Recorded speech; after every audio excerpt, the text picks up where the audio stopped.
Akin na yung susi ng kotse mo. Gusto mo pasabugin ko yung ulo mo? Mo ko sasaktan. Tumayo ka. Nagpalit ng sasakyan si Shaira. Silver na sedan. Papunta sila sa Eastern Ildefonso Road. Ang plate number, DIS-482. Leon, mag-iingat ka, ha? Huwag ka mag-alala kay Steve. Liligtas ko si Junior. Everybody, secure the area! Boys! Jordan! Leon, okay? Lumisik ka. Unfortunately, for injuries like his, there are no shortcuts on how to heal the bones properly. Matatagalan po yung paggaling niya. So, kailangan talaga niya magpahinga ng mahaba para mag-heal ng natural yung katawan niya. Napakaliit na bagay lang ito nangyari sa akin sa lahat ng kasalanan ginawa ko. Kahit na nasaktan ako sa pagliligtas ko kay Junior, kung mangyayari ulit yan, yun ulit ang gagawin ko. Kahit hindi ako masyadong makalakad, ayos na sa akin yan. Tatanggapin ko yan. Ito na ang kabayaran ko sa lahat ng kasamaang nagawa ko sa pamilya nila.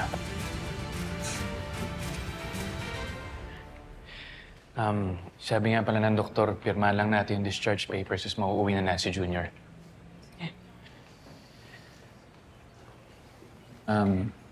Pasensya nga pala na istorbo kita. Gusto ko lang kasing sabihin sa'yo agad yung good news. Okay lang yun, Jordan. Dumaan lang naman ako ng chapel para... Siyempre, pagdasal sila yun, sana maging maayos na yung kalagayan niya. Sana nga. Dahil sa kabaliwan at kasamaan ni Shaira, ang daming nadamay. Hindi lang naman si Junior at si Leon. Si Jeff, si Leslie, si Kaosa, pati na rin si Mama. Hindi man lang ako nakadalaw sa burol niya. Hindi ko man lang nakita si Mama sa huling pagkakataon. Kahit nagustuhin ko nun, hindi ko magawa kasi pinili kong proteksyonan si Junior.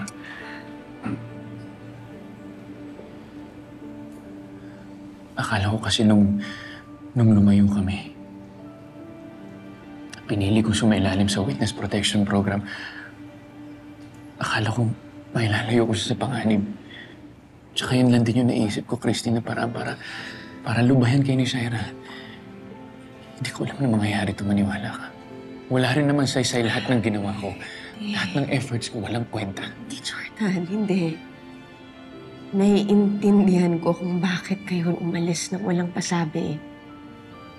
Jordan, kung ako din naman ang nasa posisyon mo at nalagay sa ganun, si Jeremy, gagawin ko rin yung ginawa mo. At least, huwag mong sasabihin na nasayang at walang saysay yung efforts mo. Kasi nang dahil sa'yo, ligtas si Junior, hindi mo siya pinabayaan. Hindi mo rin hinayaan na magtagumpay si Shaira. Dahil sa'yo, ligtas yung bata. Kaya huwag mong sisihin yung sarili mo.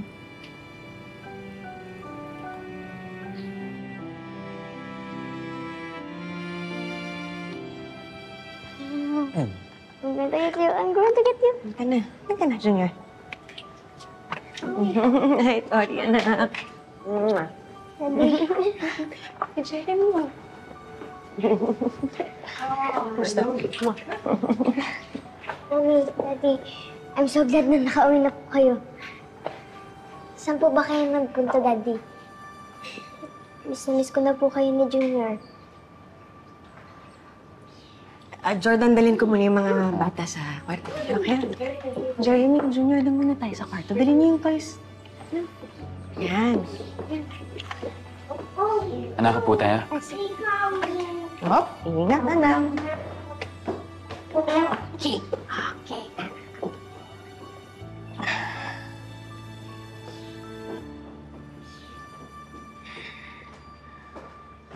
Alam mo ba, sobrang miss na miss kita. At saka gusto ko sanang humingi ng sorry sa'yo, ha.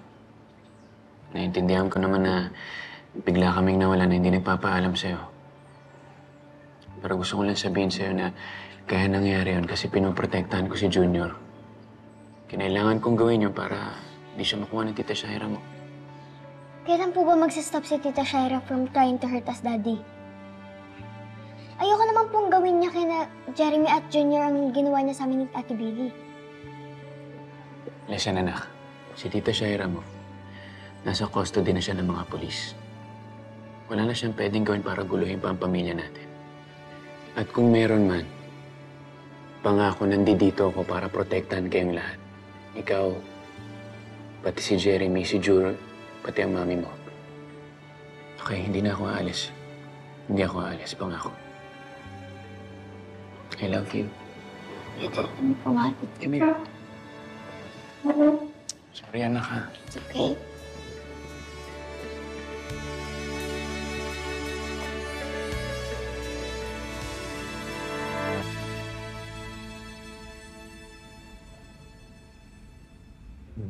Tay, bili lang po akong pagkain. Hinintay rin po ako ni Guago sa labas eh. Sige. Balik ako, Tay, ah.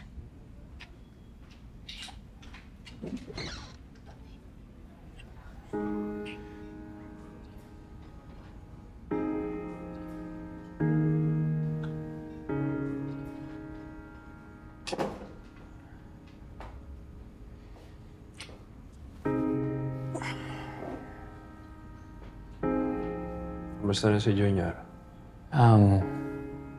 Okay naman siya. Wala namang injuries. Naiuwi na rin namin siya. Gusto kong magpasalamat sa'yo. Kung hindi dahil sa kabayanihan ginawa mo, baka wala na sa akin si Junior ngayon. Salamat, Leona, kasi sinakripisyo mo yung sarili mo alang-alang sa kaligtasan ng pamangkin ko. Alam mo, Jordan, hindi naman hahantong sa ganito kung hindi ako nabulog sa pagpamahal kay Christy.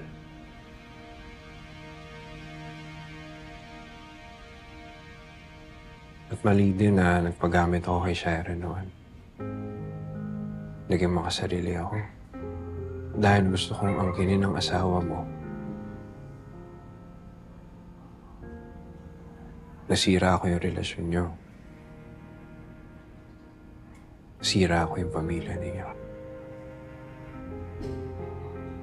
At napakadaming buhay ang nadamay. Alam mo, hindi ko na mababalik yun eh. Pero gusto ko lang malaman mo. Gusto ko lang malaman mo na pinagsisisihan ko ang lahat ng nagawa ko sa'yo at sa pamilya mo. Patawarin mo ako. Napakaraming nangyaring masakit sa pamilya ko, sa amin ni Christy. Pero hindi ko lubos akalain na sasabihin ko ang mga salitang ito.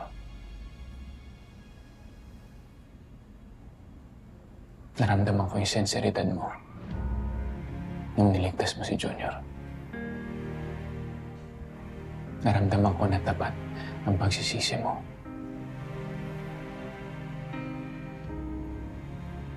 Kaya, Leon,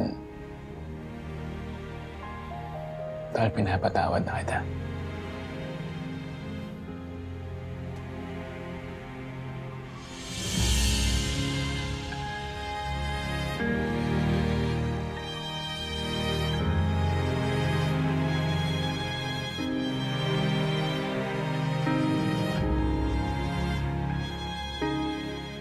Balita ko na discharge na daw si Junior.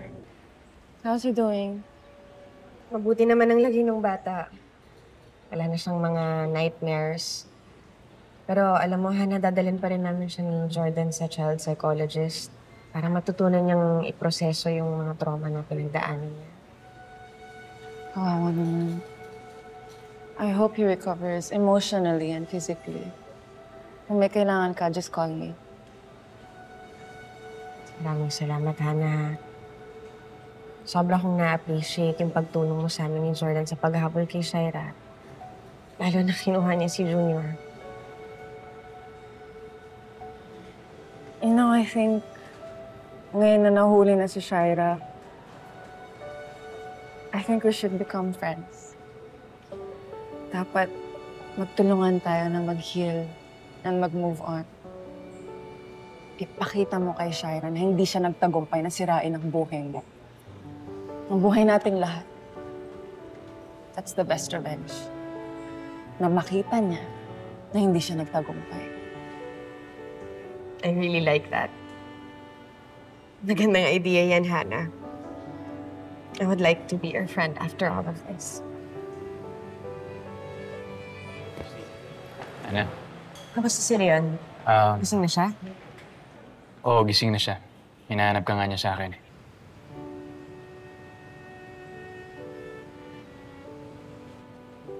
Hannah, okay lang ba makahingi ng konting oras para makausap si Leon? Yeah, sure. Go ahead. Salamat, ah. Jordan.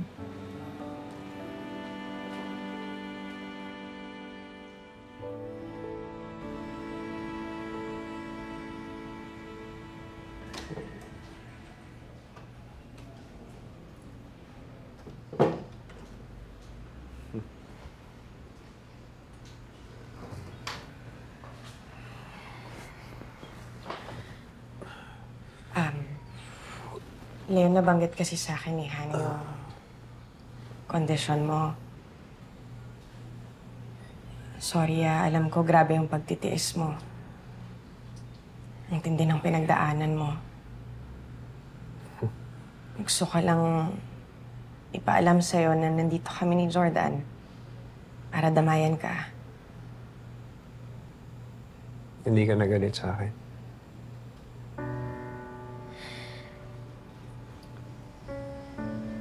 Aaminin ko, nung namatay si Mama, lahat ng sisi sa'yo ko nilagay. Pero kasi, Leon, napagtanto ko naman na hindi lang naman ako yung nawalan ng magulang. Pati si Kausa na wala. Kaya alam ko, pinagsisisihan mo lahat ng nangyari. Alam mo, Christy, kung mababalik ko lang yung panahon,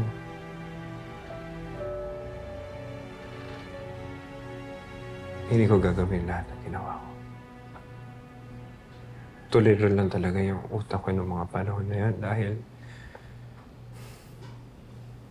dahil alam mo naman na ayaw kitang mawala.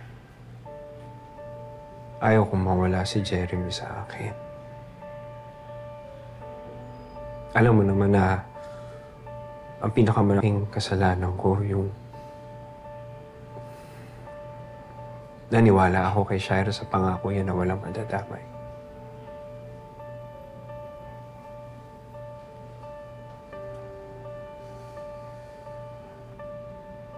Kaya ipinangako ko sa sarili ko na si Kausa at si Mama mo ang magiging huling biktima ng kasamaan ni Shaira. Wala nang ibang masasaktan. Wala nang ibang mamamatay. Kaya nung nakita ko na sa pangalan si Junior, hindi ako nagdalawang isip na sagipin siya. Kahit na buhay ko ang maging kabayaran nito. Wala yun, napakasaya ko. Walang masamang nangyari kay Junior. Pero ikaw naman ngayon yung nahihirapan. Ano ba? Ano ka ba? Napakaliit na kabayaran ito sa lahat ng kasalanang nagawa ko sa'yo. Sa lahat ng atraso ko sa pamilya mo. Ang importante ngayon, ligtas ka. Ligtas yung mga mahal mo sa buhay.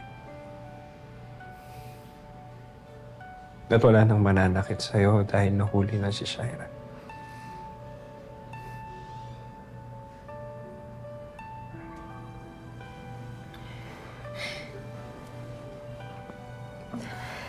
Alam mo ngayon,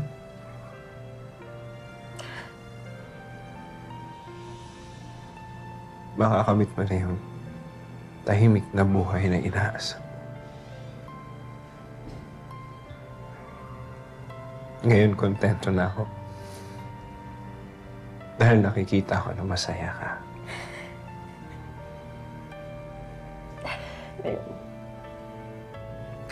Maraming salamat.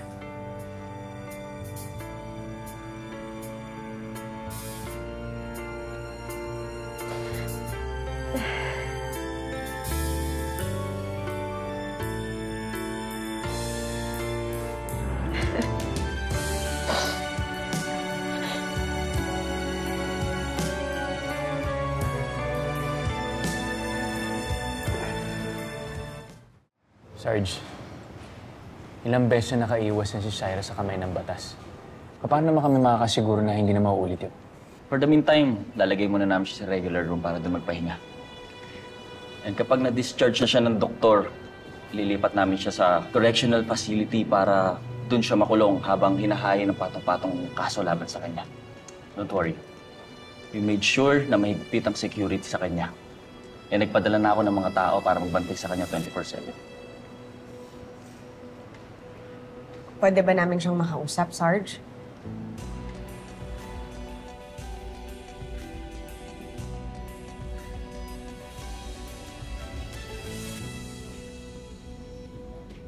Limang minuto lang binibigay sa inyo ng Lieutenant Eskimos para kausapin siya.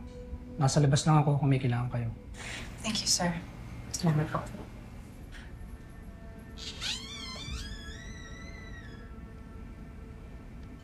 Kung kailangan ninyo, hindi naman ako na-inform na mayroon pala tayong reunion today. Ibang klase ka talaga, no, Shaira? Ikaw na nga tong talunan. Ang lakas pa ng loob mong magtaray. Don't worry. Just came to see how miserable you are. I'm sorry to disappoint you. Kung hindi natuloy yung mga wishes at prayers ninyo na mamatay na ako. But isn't it that exciting? Ibig sabihin, tuloy pa rin paghihiganti ko in the future. Dahil hindi ko kayo titigilan hanggat hindi nasisira ang mga buhay ninyo. Hanggang dandal na lang yung mga plano mo, Shaira.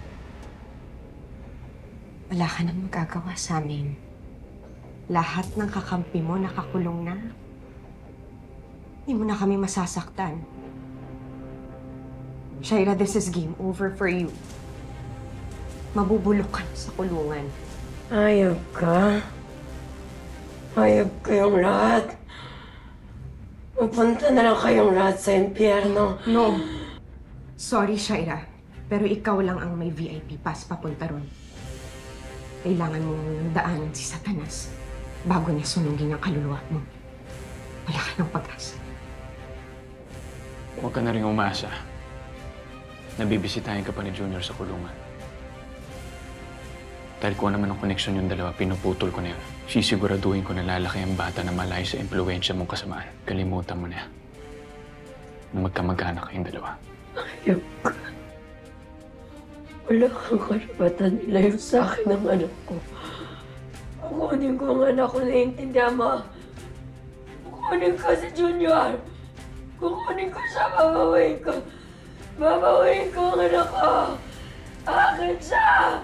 Akin ang anak ko. Akin si Junior. Ayun ka naman. Ano nangyayari? Makawalan niyo ako dito. Makawalan niyo ako. Makawalan niyo ako. Sige po. Makawalan niyo ako. Makawalan niyo ako. Papatayin ko kayong lahat. Makakasama sa'yo yan. Wala akong pakialam. Makawalan mo ako. Sir, ako nang bahala dito. Pakitawag na lang ng nurse sa nurse station. Sige, tulog.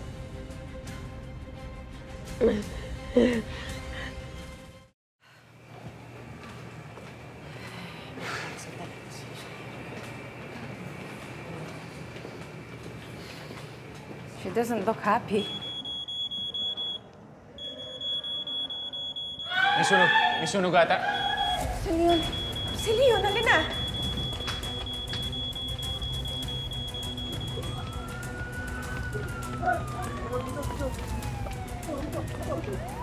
Sunog! Ana, ano nangyari, Lord? May sunog, Leon. Si Billy. Ano nangyari? Alam niya. Christy. Leon. Billy! Ay! Ano? Ay, mabuti na lang haligtas kayo. Christy, salamat po. Nakaayos na ho kayo ni tatay. Ano daw nangyari? Ba't daw nagkasunog? Alam niyo, hindi rin namin maintindihan. Naguguluhan kami kasi bigla na lang din kami pinapalabas kami at yung mga ibang pasyente. Hindi ko alam. Ito na si Estimos.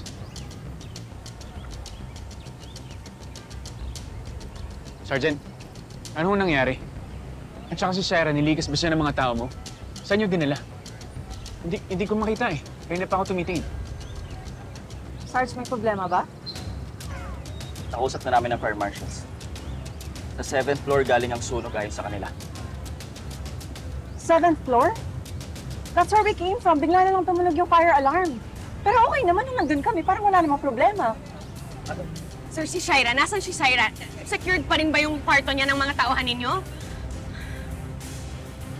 Meron pong masamang balita na yung room na nasusunog sa 7th floor, room po ni Shaira.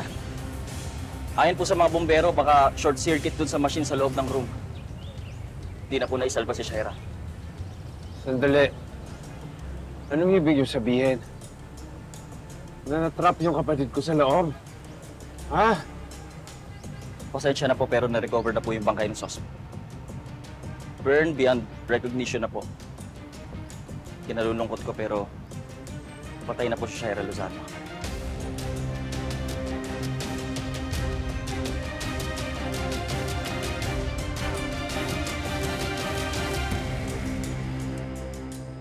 Sige, Colonel. Maraming salamat.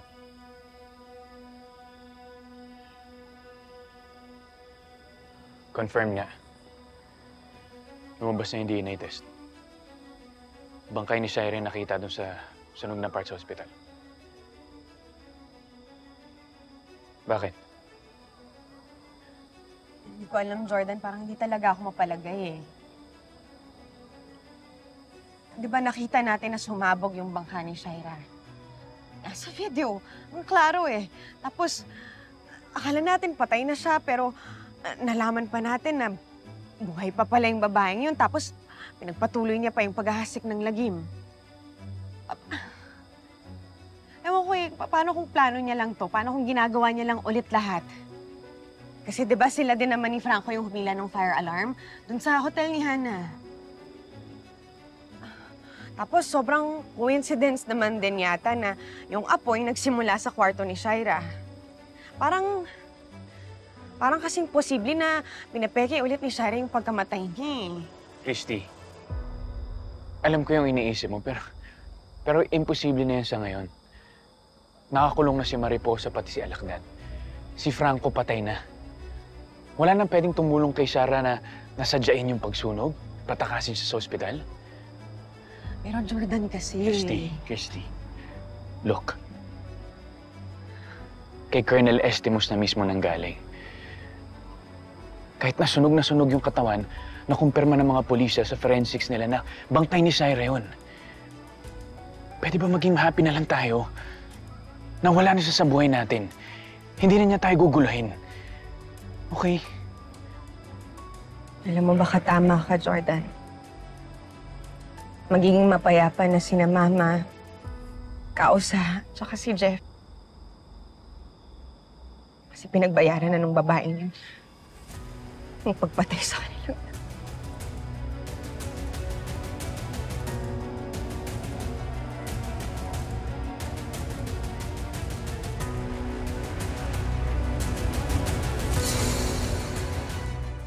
Alam ko po na mahal niyo si Nanay Christy. Kaya lang, Tay, kailangan niyo na po siyang i-let go. Yan. Ako na namin ibili yung abo ni Shaira. Ilalagay ko yung mga labi ni Shaira kasama ng puntod ni nanay sa ni tatay.